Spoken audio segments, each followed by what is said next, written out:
What happens if a robot, humanoid robot partner, suddenly stops walking in the middle of that dreadful and in that I can't describe that situation. You can imagine in the middle of doing something with that robot. You can imagine any situation. For example, I will take an example like running, walking, practicing boxing, kind of things. But you can imagine something else. What happens if that robot suddenly stops in the middle of that joint venture?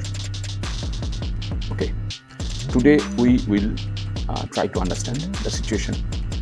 Today we will try to understand why it might happen and how to avoid it and what can be done to protect yourself from this type of failure, robotic failure.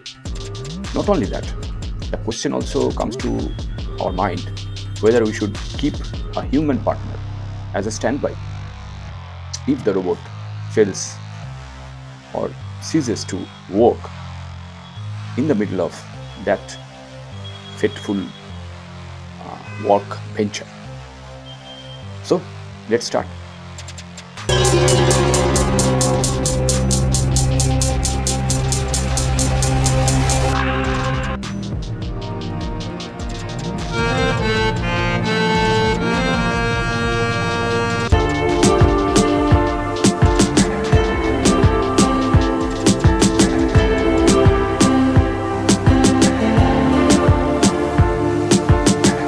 Hello and welcome to Gunset, a channel for intelligent and curious people like you.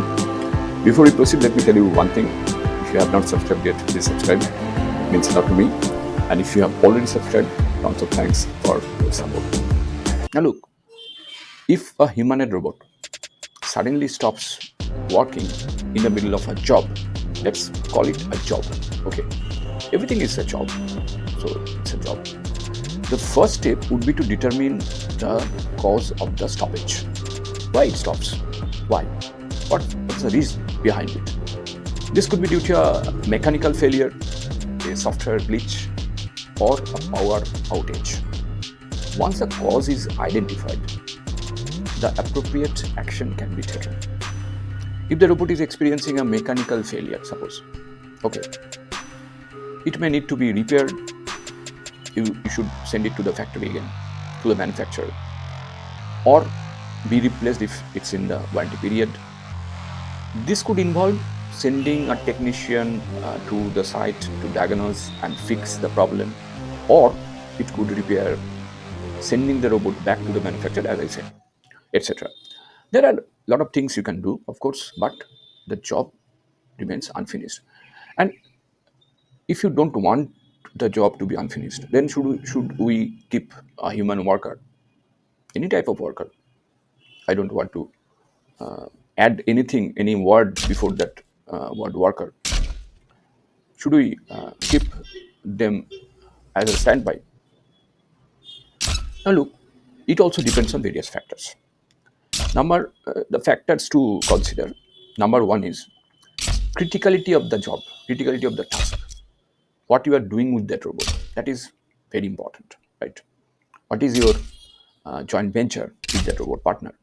If the task is critical and any downtime could lead to significant consequences, you might imagine any kind of consequences. If you have just have your imagination and work upon it, then you can imagine that that could be also financial consequences, that could be safety consequences, etc. So having now human worker on standby is advisable, of course. Now, reliability of the robot. If the robot has a history of frequent breakdowns or malfunctions, a human standby can be a wise precaution. Although it's costly, of course it's costly. Next comes the complexity of the work. What kind of work you are doing with that humanoid robot, right? The joint venture is important here. For complex tasks that require human judgment and adaptability, the human standby can be useful. especially during initial implementation of testing phases. Now, look, the cost benefit analysis is also important here, isn't it? Because you need to weigh the cost of having a human worker, as I said before, on standby against the potential costs of downtime or errors. There are regulatory requirements. That means some industries may have specific regulations regarding the use of robots and the need for human oversight. Now, look, when you use a robot for your personal consumption, right? What kind of industry that belongs to? It's your industry, isn't it? You have bought a robot, you are doing something with that robot. That is your industry. Whether that is beyond any ethical or moral boundaries, you crossed moral boundaries, that is up to you. I'm not here to judge that or give any opinion about that. It's up to you. And additional considerations are also there. Suppose remote monitoring and troubleshooting. If the robot can be monitored and controlled remotely, this can reduce the need for a physical standby. But here comes the safety concern, because if it is monitored remotely by someone else, they can record everything. They can get your personal data that can be hacked, because it's remote, it's connected with the internet, and you are doomed, right? So that is a valid question, isn't it? A very valid question.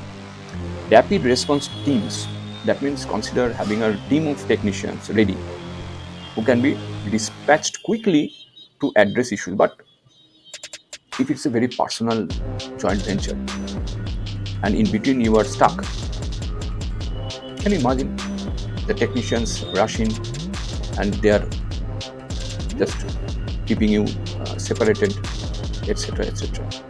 It's a nightmare. That could be a nightmare, isn't it? That could be a nightmare. And redundancy about, having backup systems or robots can mitigate the risk of complete failure, etc., etc. These are all kind of imaginary situations. But ultimately, the decision to keep a human worker on standby is a strategic issue, isn't it? That should be based on a thorough assessment of your specific situation and what you are doing and with your robot partner. And there are some situations, if the robot experiencing power outage, you can take some actions beforehand. That means it will need to be recharged or connected to a power source. Once the power is restored, the robot will start working. In some cases, it may be necessarily to temporarily replace the robot with a human standby, right? And this could be a case if the robot is unable to be repaired, or if the repair process is expected to take a significant amount of time. All these things might happen with your robot partner, might happen with you. The specific actions that would be taken in the event of a robot malfunction would depend on the specific circumstances of the situation. However, the general approach would be to identify the cause of the problem first. Number one, take steps to fix it and minimize the disruption to your workflow. Whatever kind of workflow you are having with that human robot partner, it could be a something very personal, but it's true. Thanks for watching. See you in the next video. Till then, goodbye. Stay safe and take care.